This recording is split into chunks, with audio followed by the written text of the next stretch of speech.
Hola, saludos amigos.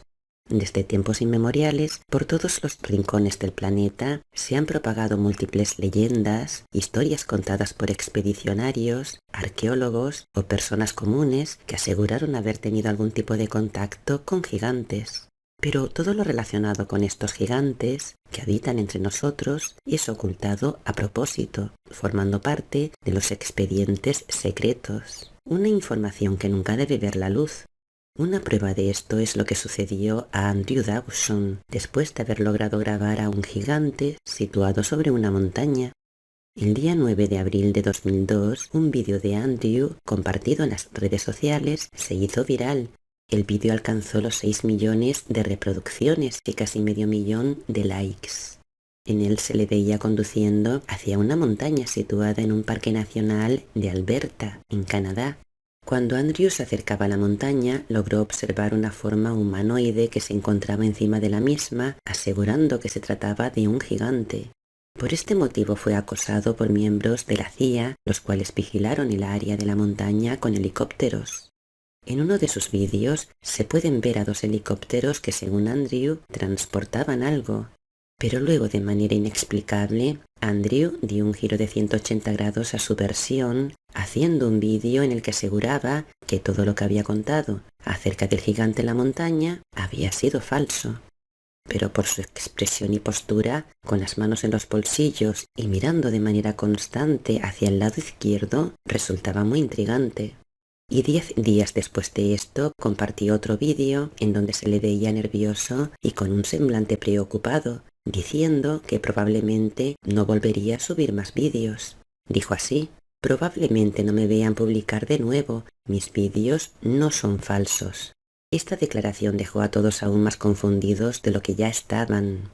Andrew Dawson murió en julio de 2022, lo cual fue confirmado por el periódico Campbell River Mirror, quien publicó su obituario, aunque sin fecha ni lugar de la muerte. Esto demuestra que todo lo relacionado con estos gigantes forma parte del alto secreto. Ese mismo año, 2022, aparecieron otros gigantes en otras montañas o cerros de México, los cuales también fueron grabados. Porque la mayor cantidad de evidencias de la existencia de gigantes que vivieron en la superficie después del diluvio se encuentra en América. Tal es así que los primeros exploradores conocidos que llegaron a esas tierras, como John Smith, Francis Drake, Francisco Vázquez de Coronado, Fernando de Magallanes, Américo Vespucio o Hernando de Soto, entre otros, aseguraron haber visto gigantes. Y estamos hablando de un extenso territorio que va desde la actual Virginia, en Estados Unidos, hasta la Patagonia. Y quizás las más conocidas de todas las historias documentadas que hacen alusión a gigantes es la de los Patagones, situados en América del Sur, unos gigantes cuya peculiaridad es que poseen dos cabezas. A principios del siglo XVI quedaron registrados en la bitácora del marino portugués Fernando de Magallanes. Esto sucedió durante la búsqueda de un paso entre el Atlántico y el Pacífico, un estrecho que hoy en día lleva su nombre. También Antonio Pigafetta, quien era marino de Magallanes, dijo haberlos visto en la costa de la bahía de San Julián en el año 1520. Escribió lo siguiente: vimos cerca de la playa un hombre que era tan grande que nuestra cabeza llegaba apenas a su cintura. Estaba en la playa casi desnudo, cantando y danzando, y al mismo tiempo echándose arena sobre la cabeza.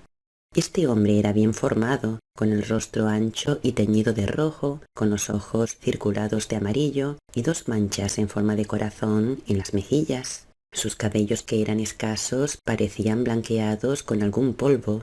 Su vestido, o mejor su capa, era de pieles cosidas entre sí. Tenía también una especie de calzado hecho de la misma piel. Llevaba en la mano izquierda un arco corto y macizo, y en la otra mano flechas de caña cortas, en uno de cuyos extremos había plumas.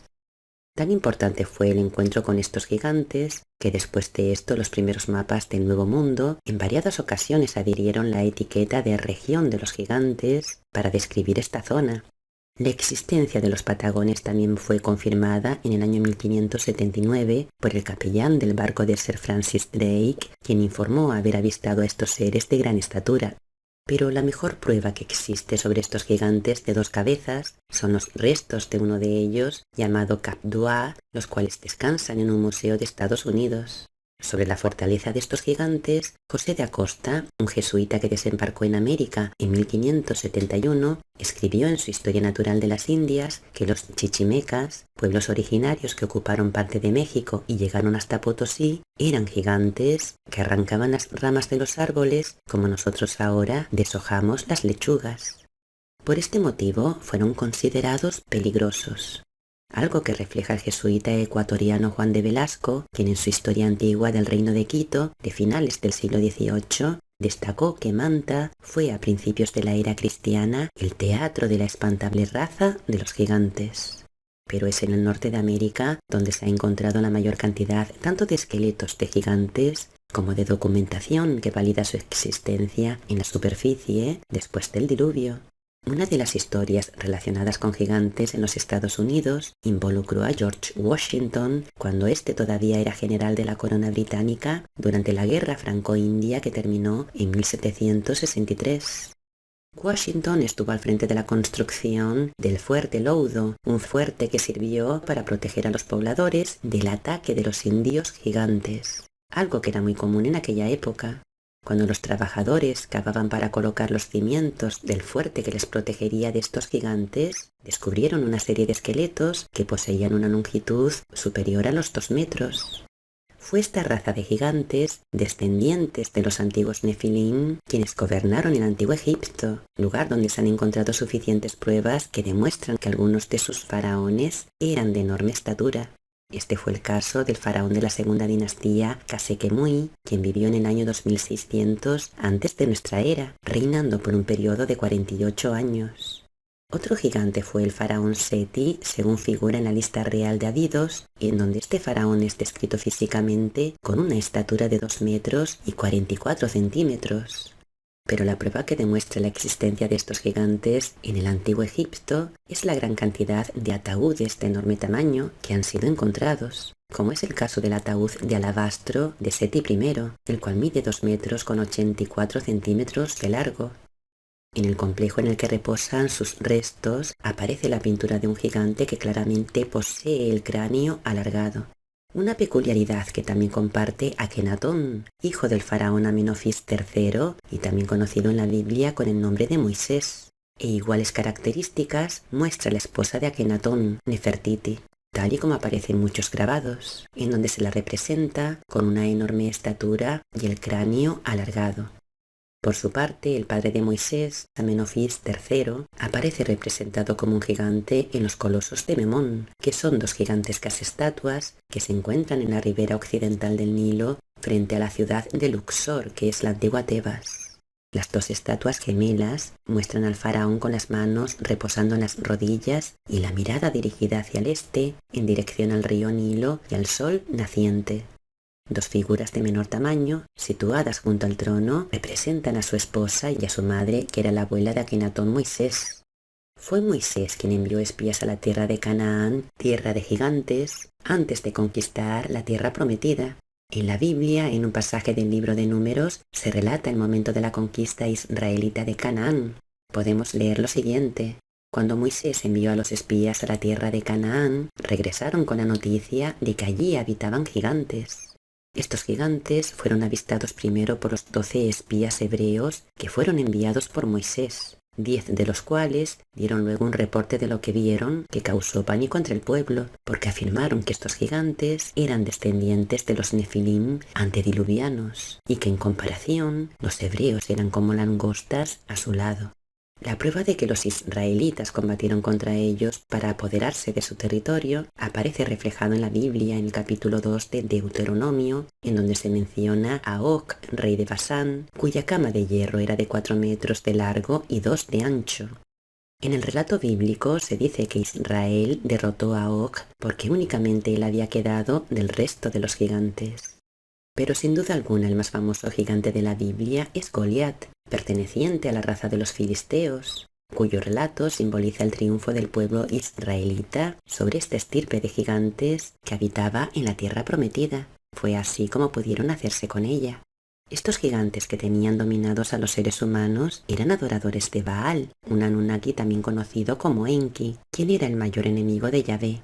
De esta estirpe adoradora de Baal descienden tanto Gilgamesh como Nimrod, quien fue rey de Babilonia. Por su enorme fuerza y estatura, sobre el año 3000 antes de nuestra era, Nimrod conquistó muchas tierras que lo llevaron a convertirse en el primer hombre poderoso de la Tierra. A él se le atribuye la construcción de la Torre de Babel como portal de teleportación con el objetivo de vencer a los dioses del cielo, a los dioses que habitan en Sirio. El rey Nimrod, el gigante Nimrod, se declaró abiertamente adorador de Baal y enemigo declarado de Yahvé. Otro gigante adorador de Baal fue Gilgamesh, quien fue rey de la ciudad sumeria de Uruk hacia el año 2750 antes de nuestra era, reinando por un largo periodo de 126 años. Porque estos gigantes, además de altos y fuertes, eran longevos, aunque no inmortales. De hecho, en el poema de Gilgamesh se relata la fracasada batalla que tuvo el gigante por encontrar la inmortalidad, algo que comenzó tras la muerte de su amigo Enkidu. Todo esto nos hace concluir que los gigantes formaron parte importante de la historia pasada, dejando un legado convertido en religiones o logias para ser adorados eternamente como dioses, pero que fueron sistemáticamente eliminados de la Tierra, quedando unos pocos escondidos de la población humana. El hecho de que no se hable de este tema es porque cambiaría la versión oficial que nos han contado hasta ahora, pero es evidente que tarde o temprano la verdad termina triunfando. Hasta pronto, amigos.